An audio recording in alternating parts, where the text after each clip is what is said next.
Hello crazy all, crazy hearts, crazy people అందరు ఎలా ఉన్నారు? చాలా రోజులైందండి యాక్చువల్గా వీడియో పెట్టి.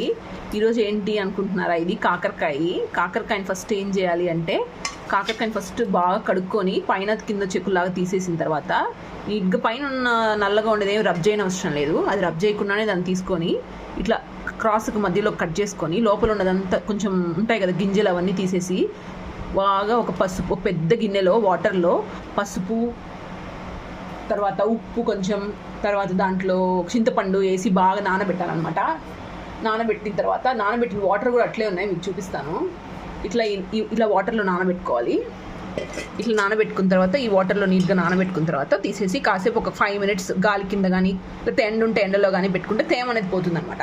ఆ తర్వాత ఒక చిన్న బాణల్లో ఇట్లా కొంచెం ఆయిల్ వేసుకొని, నేనైతే గ్రౌండ్నట్ ఆయిల్ యూజ్ చేశానండి. ఆయిల్ వేసి ఇట్లా ఫ్రై లాగా చేసుకోవాలన్నమాట. ఒక 10 minutes అట్లా చిన్న మంటలో ఫ్రై చేసుకున్న తర్వాత ఇట్లా వేడనమో తగ్గుతుంది. ఇట్లా ఆరబెట్టుకున్న తర్వాత ఫ్యాన్ కింద కాసేపు తర్వాత ఒక మిక్సీ జార్లో ఒక ఎండుమిరపకాయ, ఒక పెద్ద ఎండుమిరపకాయ, తర్వాత తెల్లగడ్డలు ఒక 5-6 తెల్లగడ్డలు క్లోజ్ వేసుకొని, తర్వాత తినేశనగపప్పు అనమాట. తినేశనగపప్పు ఏం ఫ్రై చేయని అవసరం లేదు. తినేశనగపప్పుని డైరెక్ట్గా ఇట్లా మిక్సీ పట్టుకోవాలన్నమాట. అప్పుడు ఇట్లా పౌడర్ లాగా అవుతుంది అనమాట.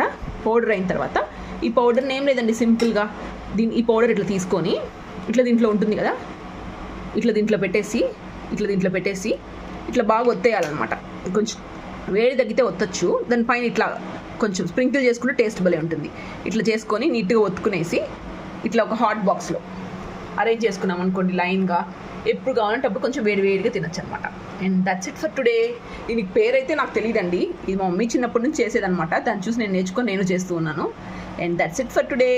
ఖచ్చితంగా మీరు కూడా ఇంట్లో ట్రై చేయండి. And thanks for watching. Please like, share and subscribe to my channel.